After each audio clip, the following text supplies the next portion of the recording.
Hello, everybody. Welcome. This is Designing Women Christmas in July, and I am joined by this lovely group of women. And we have some great Christmas gifts to share with you that you could make between now and Christmas and have a stash ready to use as gifts and to give away to those that you love.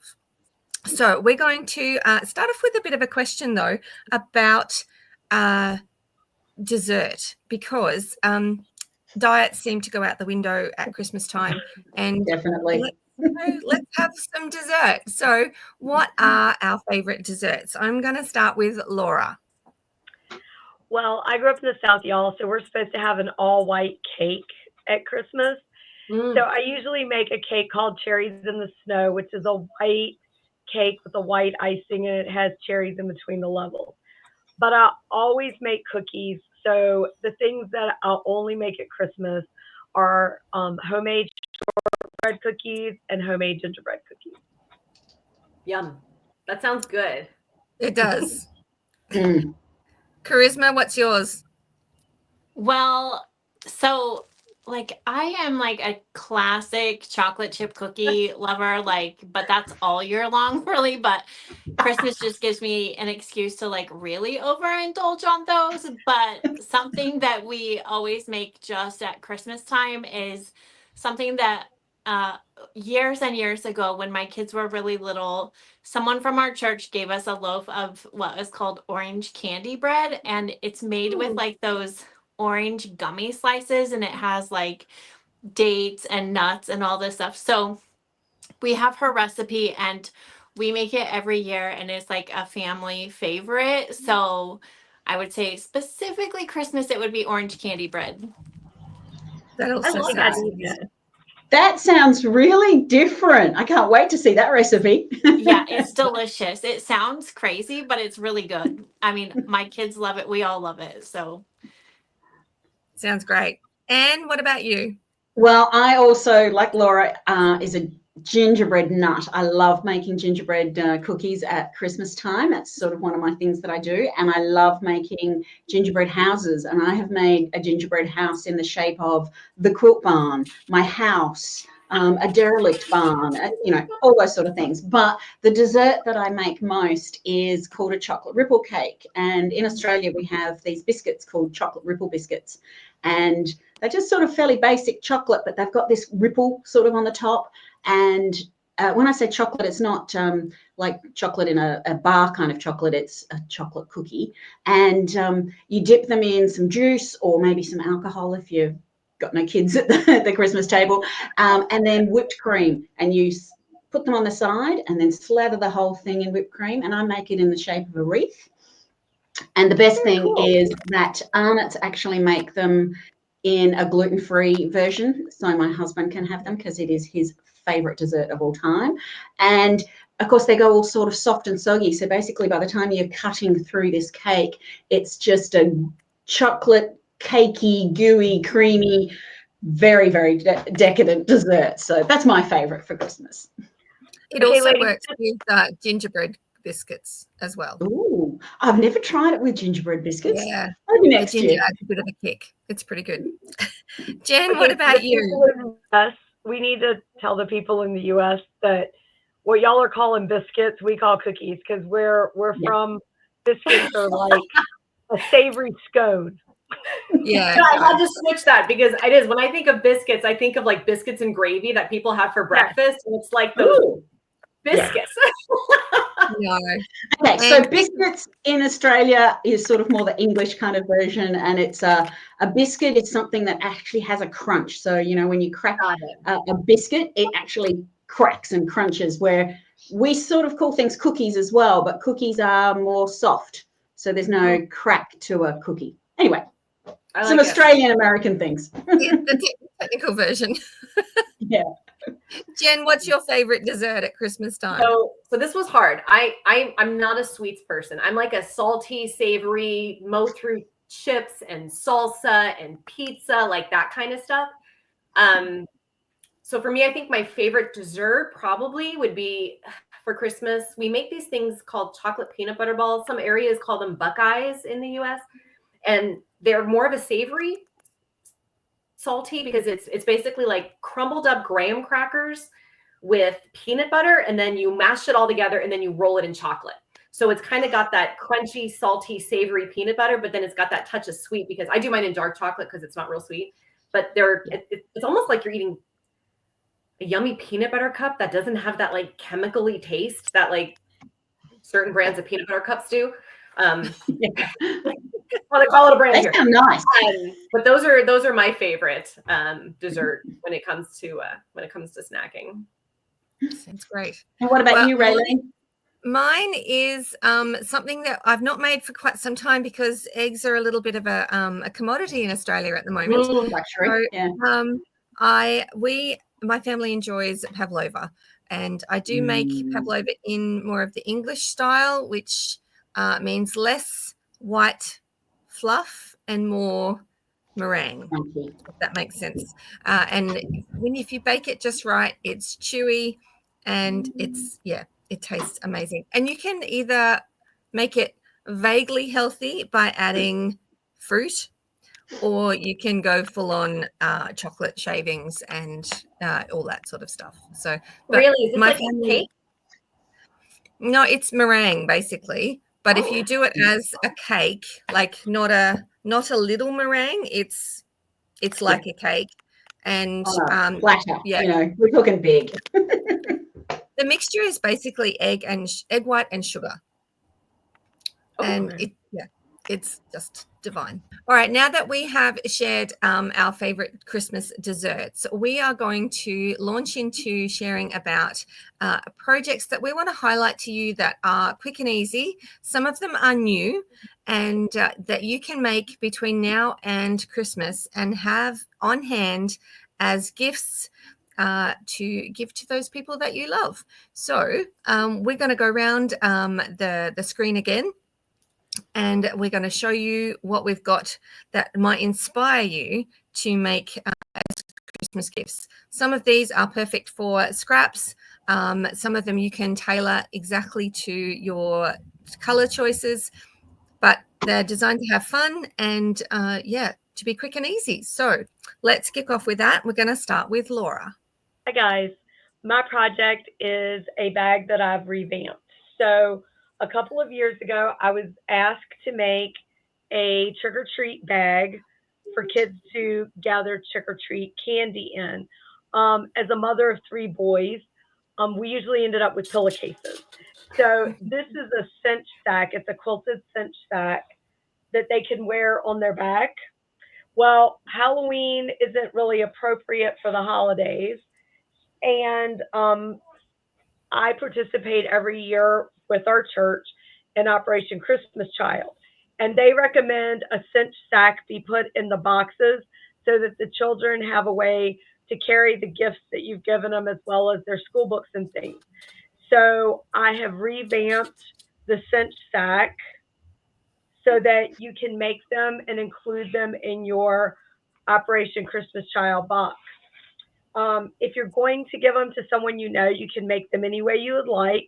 If you're going to send them to Operation Christmas Child, no holiday fabrics, no religious icons can be on it. Many of the children are in areas where religious icons could get their whole family in trouble. So the pattern is going to be available on my website. It'll cost $5 through the end of August. It's normally a $12 pattern.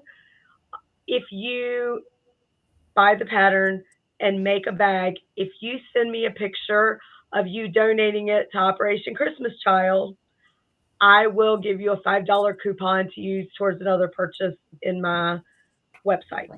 So I would love for everybody that gets this to at least make one so that we can put a quilty hug around all of the children all over the world. So I'd love for everybody to make one of these and send it off in a Operation Christmas Child box.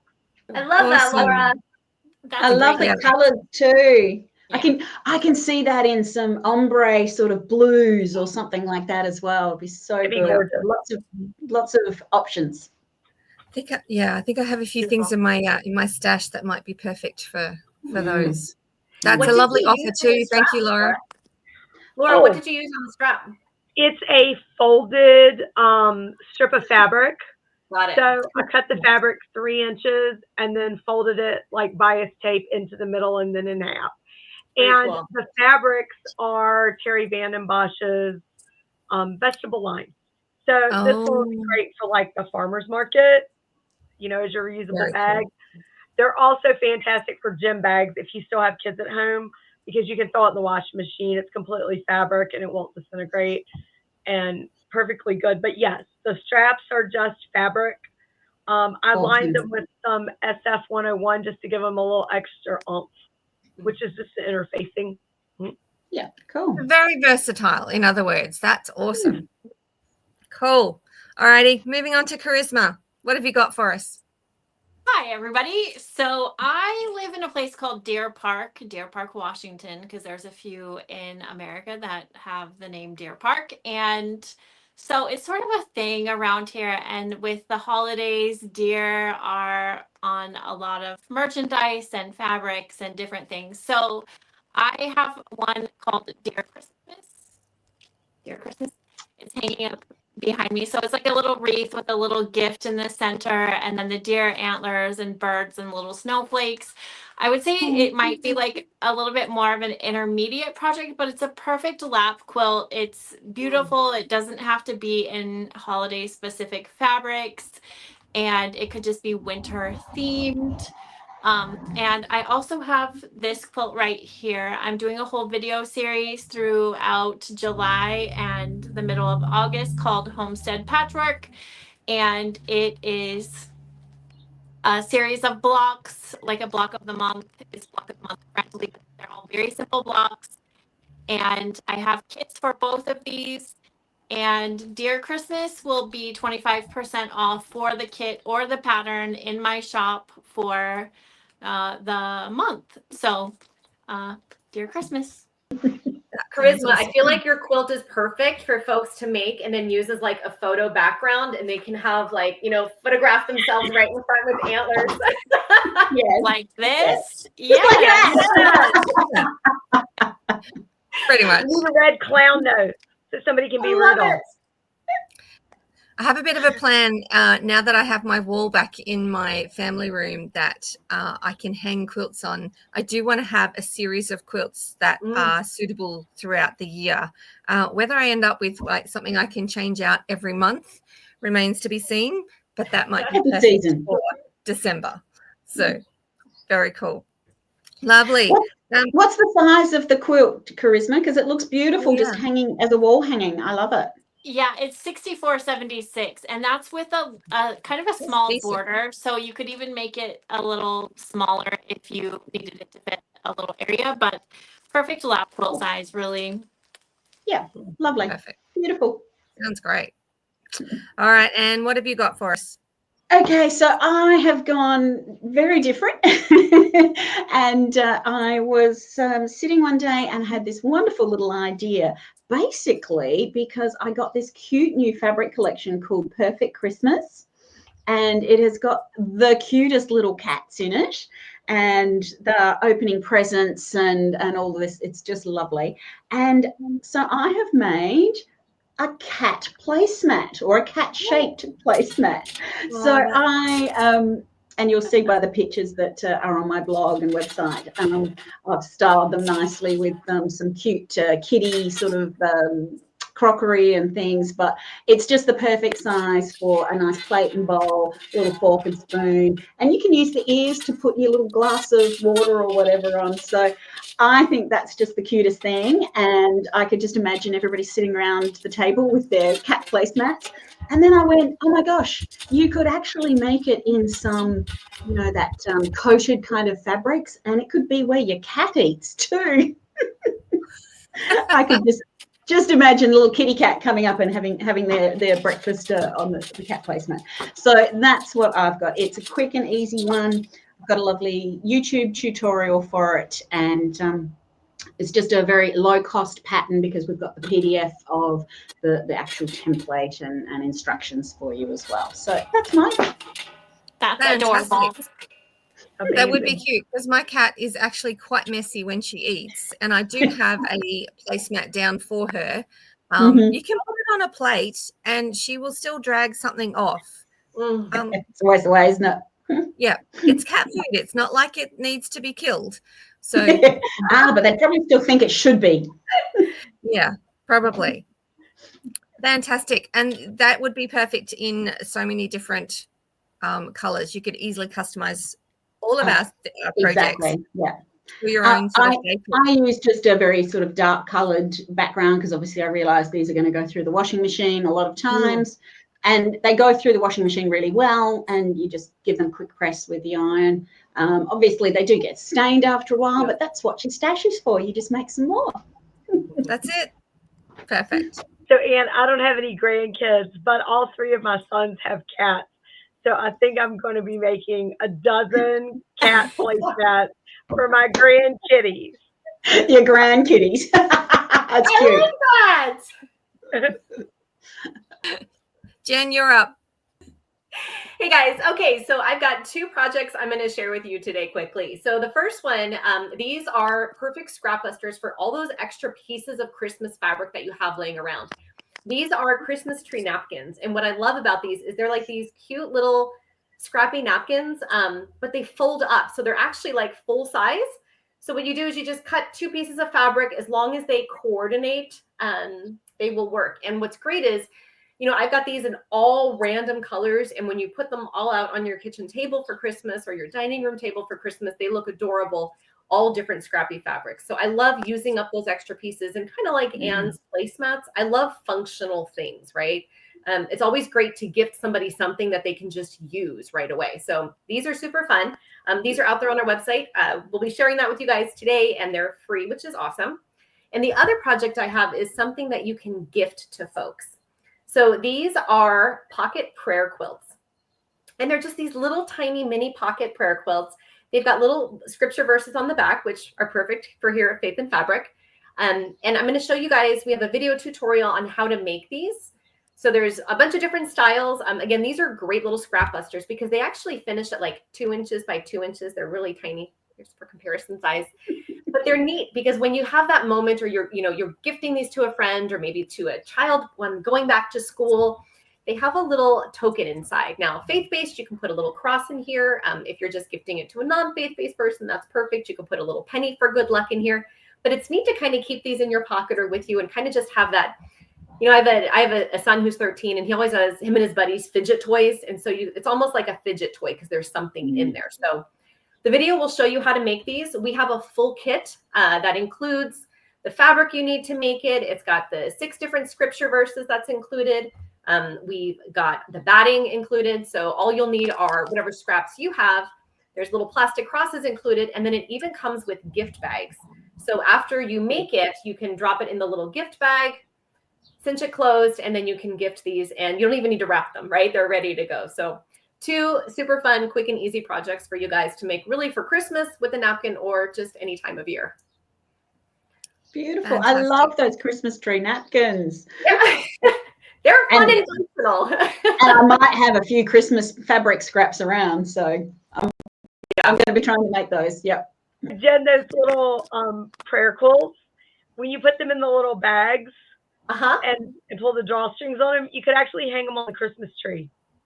Oh, that's true. You can put them as little like gift ornaments. Yeah. So, like if you put them on a tree in the hallway by your front door, they could take one as they're going out the door. I love that. I think that's adorable. I love that the little bag comes with them. You know, I wanted to make it easy. I feel like everyone is under so much stress nowadays. It's like, this is like a one and done. You got everything you need right there. Thank you. Absolutely. Really? Yeah. What is your project? My project is, it's quite a small one. It is one that you can use scraps for. And I have a collection of scraps, and you'll notice that in my examples that I have, they're all a little bit color coordinated because I did go through my scraps and, you know, all the reds and all the oranges and all that sort of stuff. So I have a mug rug. So, and this is Christmas. So it's a log cabin mug rug. It's quick and easy. You basically sew it and quilt it at the same time. and or you can make it separate. It's entirely up to you. And then I have bound mine, but you can bag them if that makes sense to people. Rather than, if binding is really not your thing, you can do it in the bag method. So this is obviously in Christmas colors. And again, this is a fantastic use for scraps. All right, I've got a few here to show you, and I've just dropped the rest on the floor. Isn't that always the way? Oh, I love that one. That one's got my name on it for Christmas. It That one's got matches your name your on jacket, Anne. It does a bit, doesn't it? This one is also purples, but looks a bit blue on screen. But you can see I have literally used up scraps so that they are and it's the perfect spot on that side where you've got the larger piece of fabric. Perfect spot for my cookie or my biscuit. Yes. With my cup of coffee.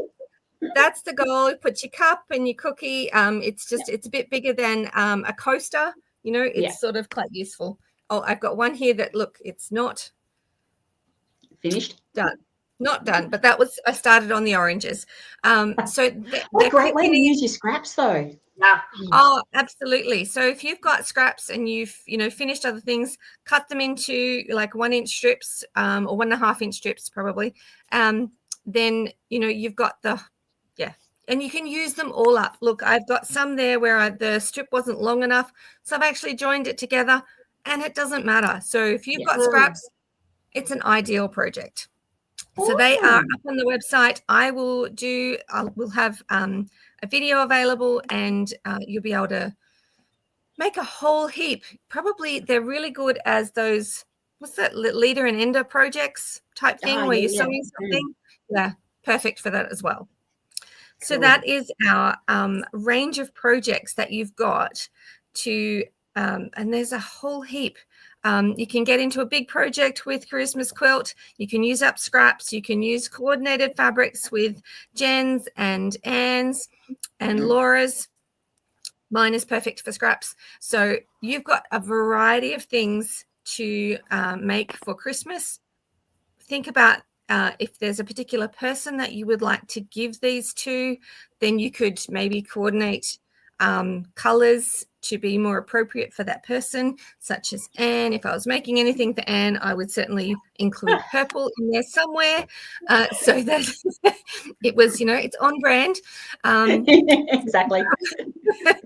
So, you've got so many options that I really hope that you have a whole heap of fun diving into these projects. I am very much keen to make Christmas quilt to hang on my wall in my family room. I finally have a wall to display quilts on, so I'm going to make the most of it. Yeah. Now we're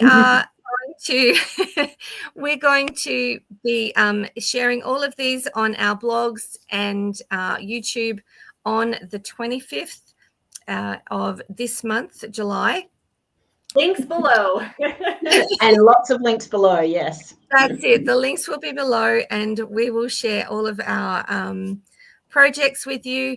And if you're keen on any of those recipes, please jump over to the individual blogs, because that's where you'll find those. And if you would like a taste of Australia, then jump to the Anne's or mine, and you can work out how to make the chocolate ripple biscuits or pavlova. But we hope you have a fun and relaxing time being creative, making a variety of gifts. If you do get involved with the Operation Christmas Child, don't forget Laura's offer there, because then you might find another project that you could make as well. For us Aussies, July is actually our winter, so we actually get to experience a bit of cold. Our Christmas usually comes when it's like 40 degrees Celsius and revolting. So I enjoy Christmas in July because I get a chance to cook up a nice meal for my family of hot things to keep us warm. Yeah, and I noticed that you're in a nice jacket, and I'm sweating actually in a tank top right now. Yeah. Have a lovely time doing all of these wonderful projects. Merry Christmas in July, everybody. Bye. Merry Christmas.